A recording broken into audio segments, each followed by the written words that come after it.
حدود آدمی کو شریعت پڑھنے سے سمجھ آتی ہے اور مزاج پڑھنے سے نہیں، کسی شریعت پر عمل کرنے والے کی صحبت سے سمجھ آتا ہے۔ اس لیے ہم روتے ہیں کچھ وقت دو، 40 دن لگاؤ، یہاں بیٹھو، اللہ اللہ کرو، بات سمجھو۔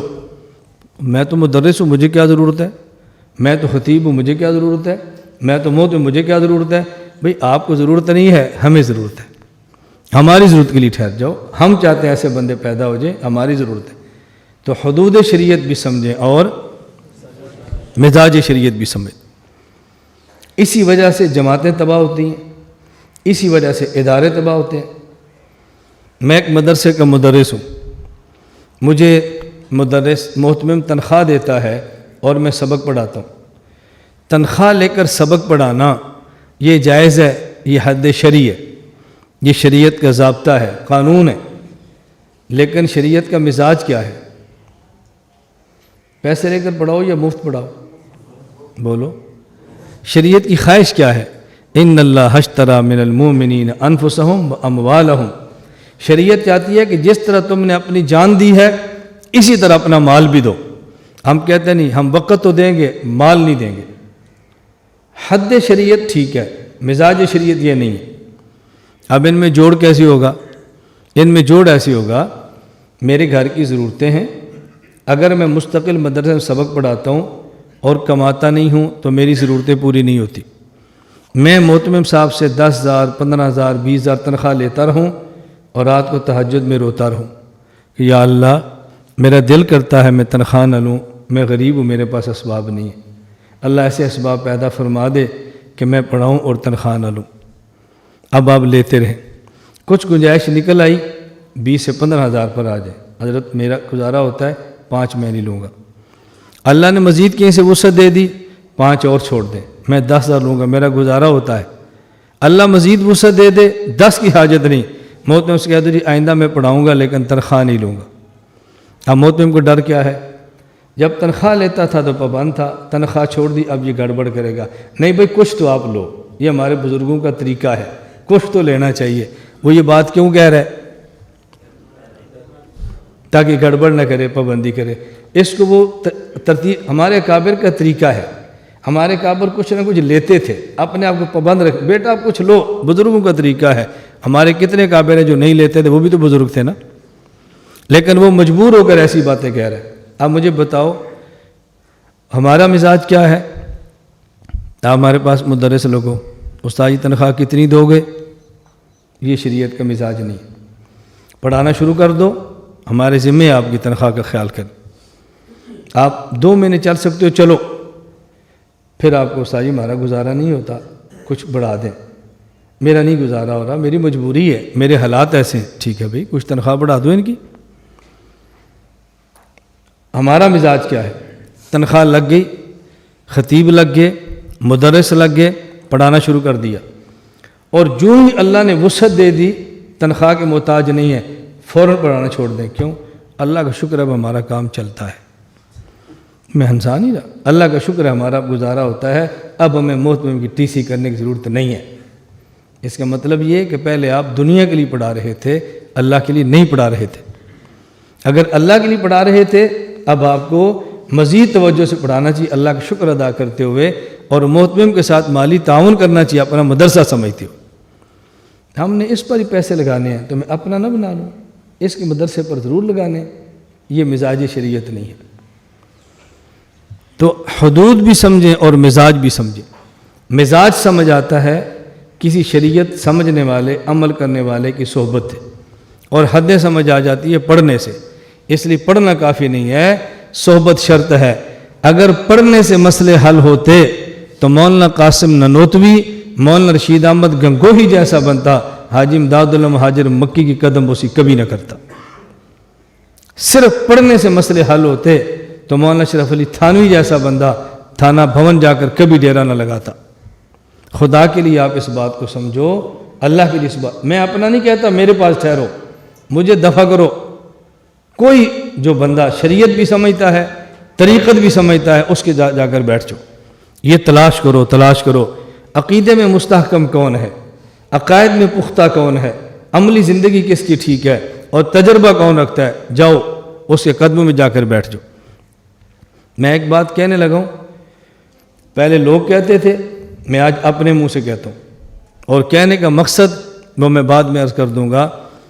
آپ کرۂ ارض پہ بندہ تلاش کرو، نمبر 1 حافظ بھی ہو، قاری بھی ہو، عالم بھی ہو، میدان کا مجاہد ہو، نام کا نہیں، میدان کا مجاہد ہو، جیل کا اسیر ہو، اپنی جماعت کا امیر ہو، حضرت شیخ زکریا، حضرت مدنی، حضرت تھانوی، تینوں اکابر کے سلسلے سے پیر ہو، اپنے مدرسے کا مدرس ہو، صاحب قلم مصنف ہو، اور گھر میں اس کی 4 بیویاں ہوں، اپنے گاؤں کا ذمہ دار ہو، کرۂ ارض پہ ایک بندہ تلاش کرو۔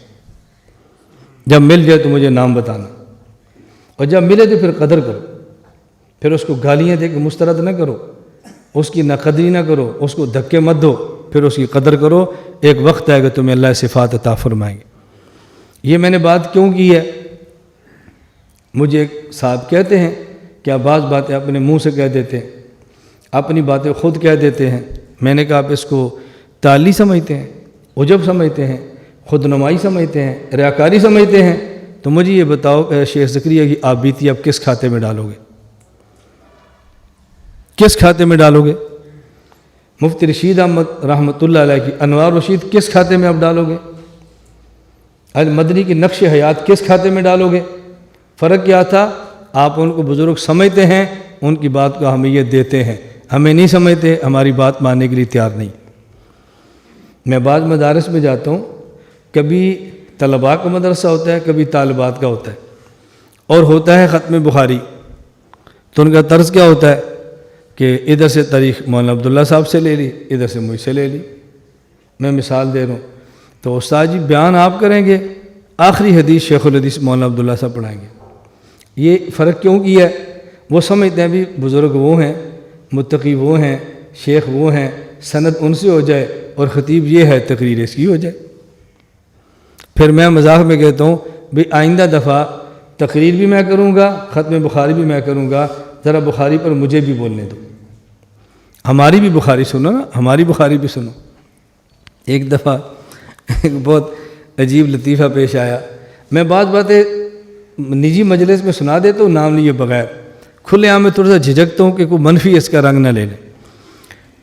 ختم بخاری تھی ایک بنات کے مدرسے میں، وہاں میرا بھی بیان تھا، چونکہ میرا بیان تھا، میں نیک تو ہوں نہیں، خطیب آدمی ہوں۔ ایک شیخ صاحب سے آخری کتاب النکاح کی حدیث انہیں پڑھانی تھی۔ اب کتاب النکاح کی جو آخری حدیث ہے، اس پر جو ترجمۃ الباب امام بخاری نے قائم کیا ہے، اب اس ترجمۃ الباب کا ترجمہ کرنا تھا، تو ترجمہ کیا کریں؟ پڑھنے والی بچیاں ہیں، ان کو کیسے ترجمہ کریں؟ تو امام بخاری رحمہ اللہ فرماتے ہیں قول الرجل لصاحبہ قول الرجل لصاحبہ هل ارستم اللیلہ۔ اب ترجمہ کیا کہہ رہے ہیں؟ کیا کوئی آدمی دوست سے کہہ سکتا ہے رات تم نے تاریخ کی تھی؟ یہ ترجمہ ہو رہا ہے، کیوں بچیاں ہیں نا کہ محسوس نہ کر دیں، ترجمہ کیسے کریں؟ ترجمہ نہیں کرنا آ رہا، ترجمہ نہیں صاف ہو رہا۔ میں نے اسی پر گفتگو کی، میں نے کہا امام بخاری نے باب قائم کیا ہے، بابن قول الرجل لصاحب هل ارستم اللیلہ، کیا کوئی بندہ اپنے دوست سے پوچھ سکتا ہے رات گھر والوں کے پاس گئے تھے؟ ترجمہ ہوا کہ نہیں؟ بچی کی ذہن بھی جنسیت کی طرف نہیں جائے گا، جو آپ کے ذہن میں تھا نا بچیاں کیسے ترجمہ کریں، ہم نے ترجمہ کیا ہے، اور بچیاں بھی محسوس کرتے کہ استاد حدیث پڑھا رہے ہیں۔ میری گزارش سمجھ آئی؟ اب ترجمۃ الباب کا ترجمہ ہوا کہ نہیں؟ لیکن آپ کا ذہن ہے خطیب آدمی، اس سے کیا ہم نے بخاری پڑھانی۔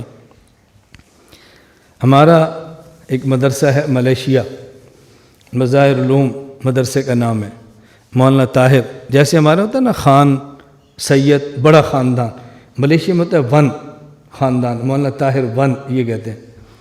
تو گزشتہ سال دورہ حدیث تھا اس کا، اب دیکھو ملیشیا کیا ہے، شافی ہے، تو مجھے انہوں نے کہا استاد جی میری خواہش ہے کہ آخری میرے استاد آپ ہیں، چونکہ تخصص میں نے آپ پاس کیا ہے، تو ہماری ختم بخاری بھی آپ کرائیں۔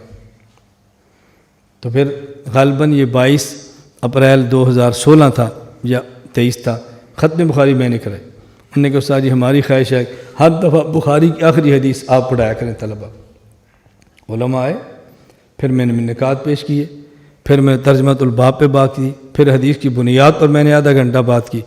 اور ان کا عجیب اعزاز تھا، ان کی حفظ کے استاد مولانا عبدالغنی، کوالالمپور پاکستان مسجد کی خطیب، یہ ان کی حفظ کے استاد ہیں، اور تخصص کا استاد میں ہوں۔ مولانا عبدالغنی بھی میرے حفظ کے ساتھی ہیں، مجھ سے بڑے ہیں، میرے مرید ہیں اور خلیفہ مجاز ہیں، اور یہ مولانا طاہر بھی مجھ سے بیعت بھی ہیں، شاگرد بھی ہیں، خلیفہ مجاز بھی ہیں۔ تو مولانا طاہر نے سامعین سے کہا کہ میری بہت بڑی سعادت ہے، آج میرے سٹیج پر میرے علم کا پہلا استاد بھی ہے اور آخری استاد بھی ہے، حفظ کا استاد بھی ہے اور تخصص کا استاد بھی ہے، دونوں استاد میرے اسٹیج پر بیٹھے ہیں، اور ہم تینوں آپس میں پیر بھائی ہیں، یعنی حفظ کے ساتھی ہیں، مجھ سے عمر میں بڑے ہیں، بیعت مجھ سے کی ہے، اجازت ان کو مجھ سے ہے، اور پاکستان کوالالمپور مسجد کی خطیب ہیں۔